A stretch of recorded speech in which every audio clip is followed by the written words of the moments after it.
Bonjour et bienvenue sur le podcast Banous, le podcast du marketing et de la com digitale. Banous est un podcast sans sponsoring qui ne repose que sur l'intérêt que l'on porte à nos invités. Seul ou à plusieurs, nous essayons d'approfondir avec un invité un sujet digital de manière pratique et totalement agnostique. N'oubliez pas, votre aide nous est précieuse. En likant, en partageant, en mettant 5 étoiles sur iTunes, vous nous aidez à développer ce side project. Bonne écoute. Salut Yvan. Salut Laurent. Merci pour ta participation à ce podcast Banous. Avec toi, on va parler d'un sujet qui est ultra intéressant, qui est la recharge des voitures électriques. Et plus spécialement, on va le regarder avec un axe marketing, bien évidemment, sur le podcast Banous. On va voir comment on met en place une stratégie marketing pour des projets sur le long terme.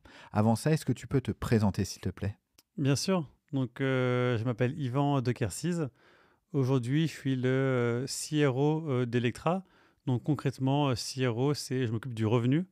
Moi, mon objectif, et l'objectif de toute l'équipe revenu, c'est lorsqu'une station Electra sort de terre, comment on fait pour la remplir avec du trafic, avec des voitures électriques. Donc ça, c'est vraiment la mission de notre équipe.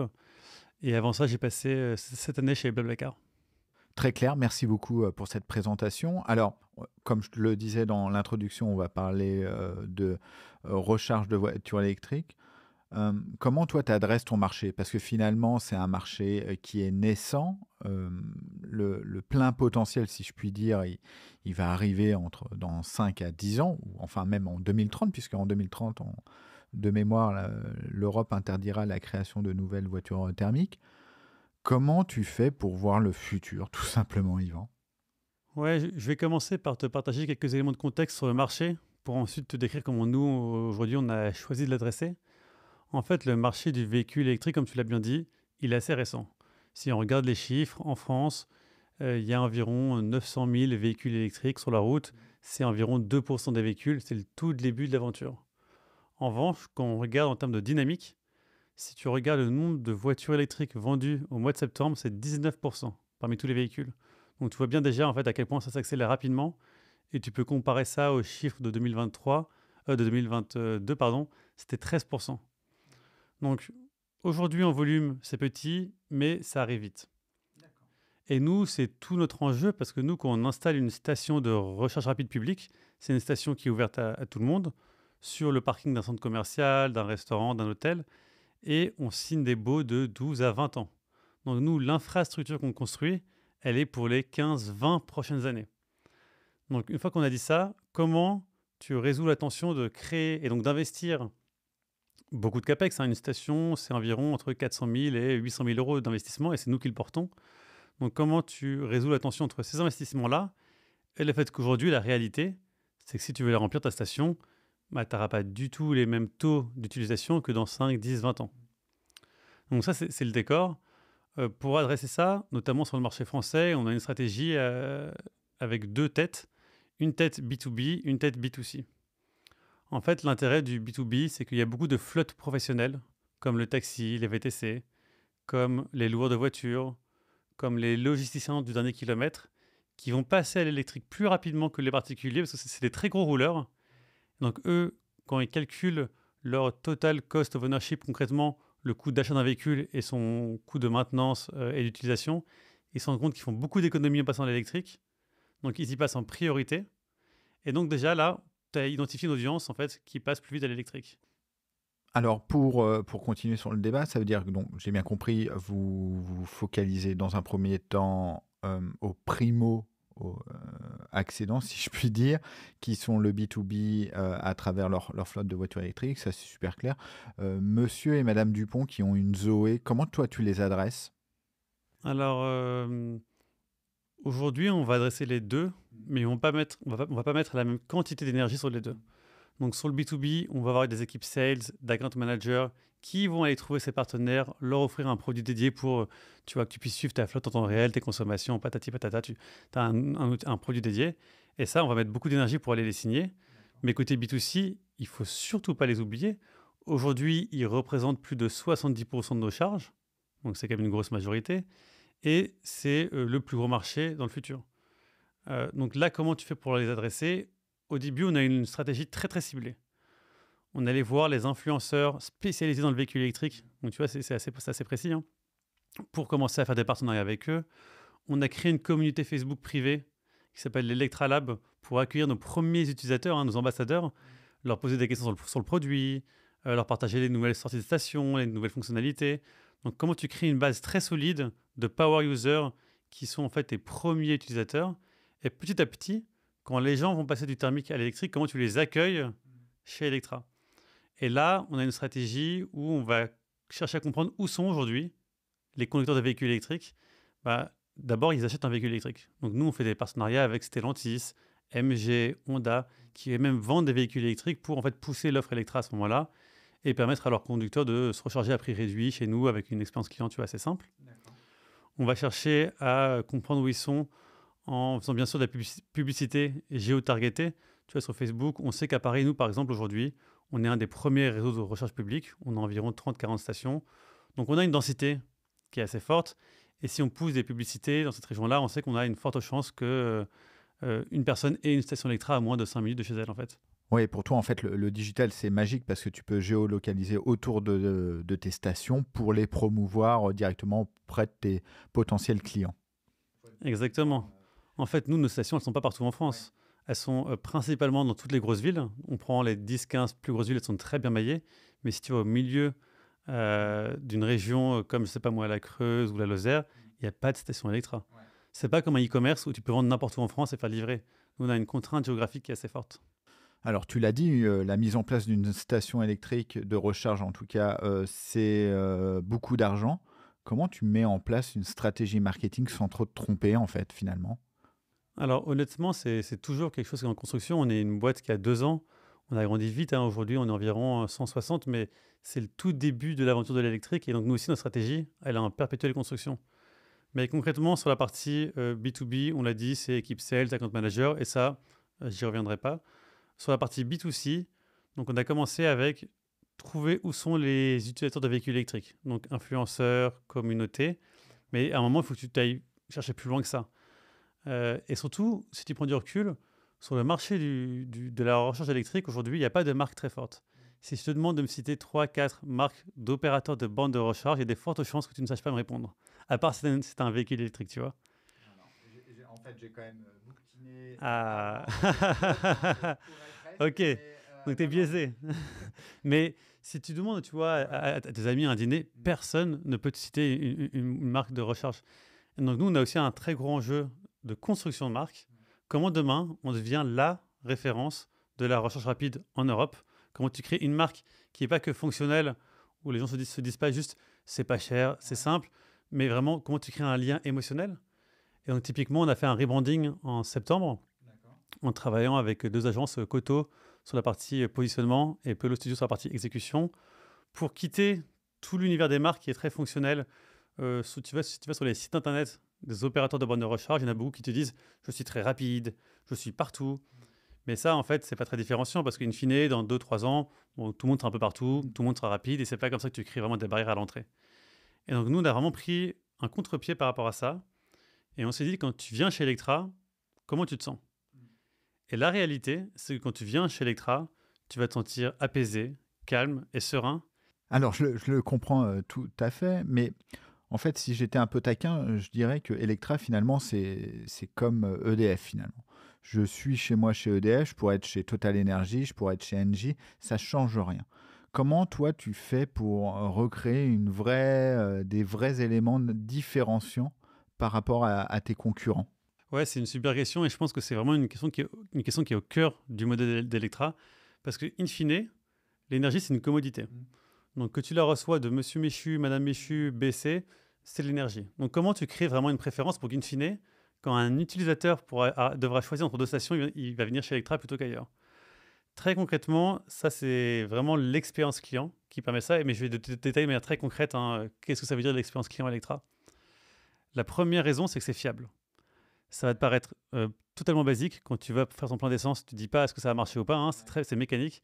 C'est malheureusement pas le cas dans le monde de la recharge électrique. Pour te donner quelques chiffres, hein, notamment ceux de l'AVER, donc ils sont publics, en France, il y a environ 15% des sessions de charge qui échouent. Donc concrètement, tu arrives dans la station, tu as les enfants derrière qui sont fatigués, tu veux te brancher, 15% des fois, ça ne marche pas. Donc là, tu peux bien imaginer que tu pètes un câble quand ça t'arrive.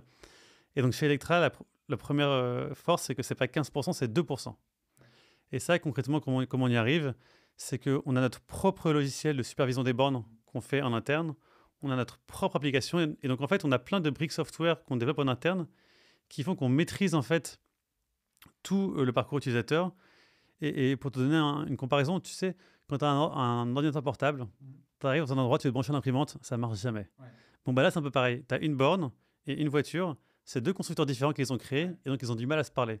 Mais nous, en développant nos propres briques software, on arrive à réconcilier ça et faire en sorte que ça communique bien. Alors très clair cet argument, je le comprends, mais dans 5 ans, tes concurrents ils t'auront rattrapé. Comment toi, tu arrives à aller un peu plus loin que tout ça? Alors ça m'amène à mon second point, qui est vraiment, merci de faire la transition, qui est l'expérience client et la simplicité d'usage.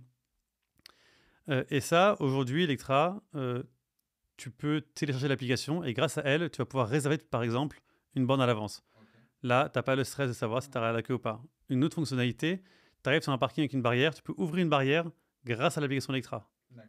Une autre fonctionnalité qui est géniale, qui s'appelle Autocharge, c'est une fois que tu as créé ton compte Electra et que tu as fait une première charge, nous, dès que tu viens chez nous, on reconnaît ta voiture, on lance la charge et on prélève le paiement automatique. Et donc là, on passe d'un modèle où en fait, quand tu vas te charger, il faut ton badge de recharge, c'est compliqué, il faut scanner des QR codes, à un modèle où c'est comme le soir quand tu es chez toi et que tu branches ton téléphone à la prise de couchant, tu n'as pas de questions à te poser.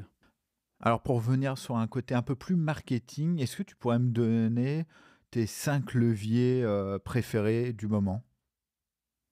Je ne sais pas si ma réponse va te satisfaire parce qu'en fait, la réalité, c'est qu'aujourd'hui, notre premier levier d'action pour générer des charges, c'est le B2B. D'accord. Parce qu'en fait, une fois que tu as signé un partenaire, qu'il a un badge Electra dans sa voiture, il vient que chez toi. Il arrête d'hésiter entre une ou deux, trois stations, il vient plus chez toi. Et donc, mécaniquement, tu crées une préférence de fait. Hein.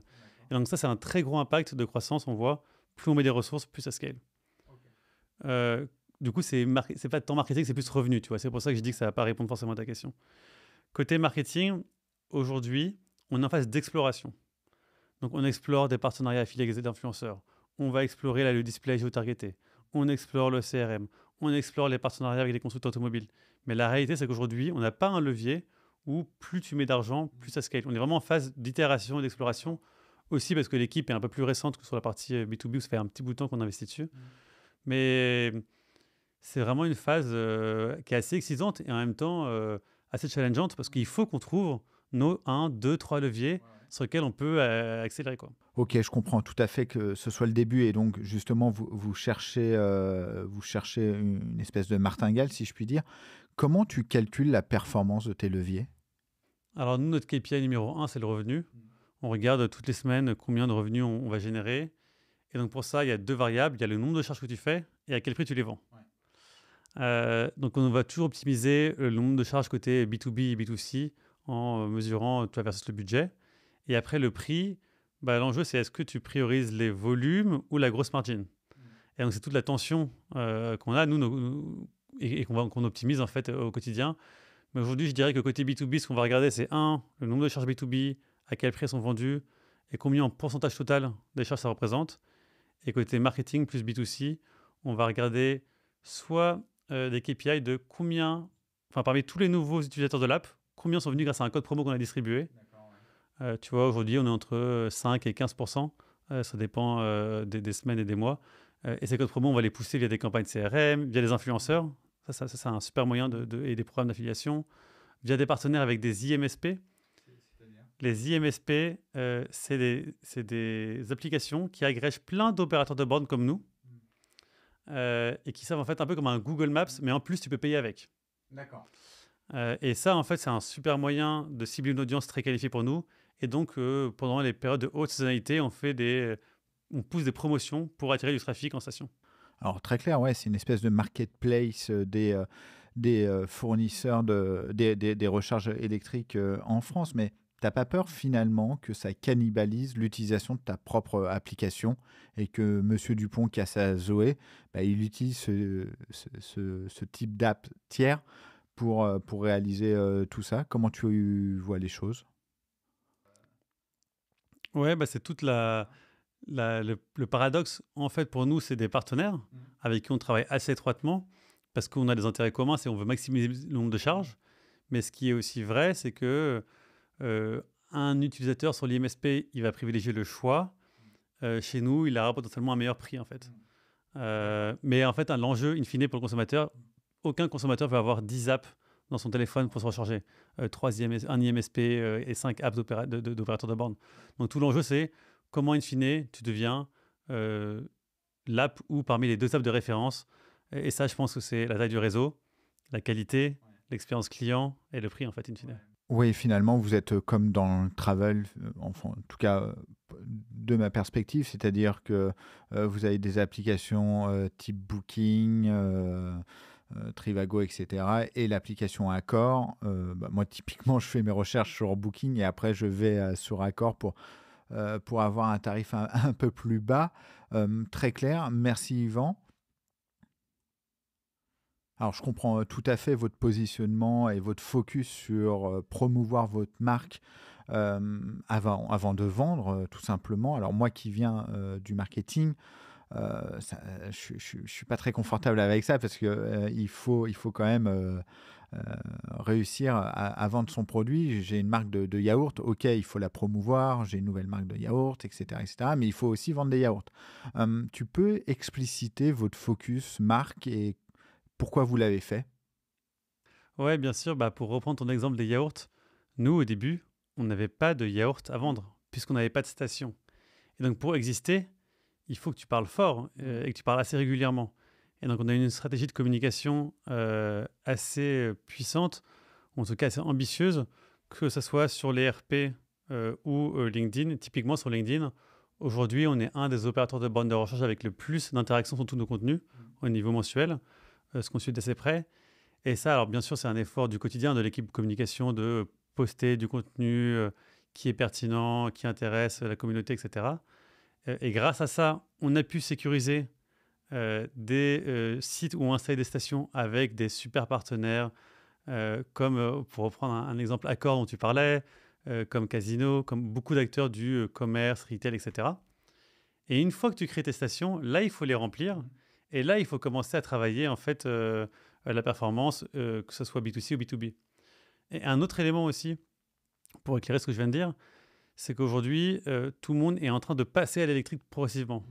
Donc, si tu crées une marque assez forte pour que demain, si tu achètes un véhicule électrique, ce que je te souhaite, tu penses directement à Electra et tu télécharges l'application Electra, si on arrive à se positionner comme la solution de recharge des Européens, franchement, ça peut avoir un énorme impact aussi business in fine. Merci Yvan pour ces explications. Comment toi tu progresses en marketing? Est-ce que tu aurais des ressources à partager avec nos auditeurs?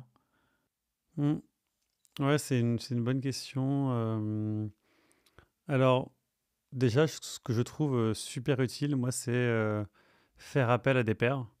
Et donc, des investisseurs d'Electra, c'est Serena. Et on a en fait une boucle d'operators en marketing où je peux poser mes questions.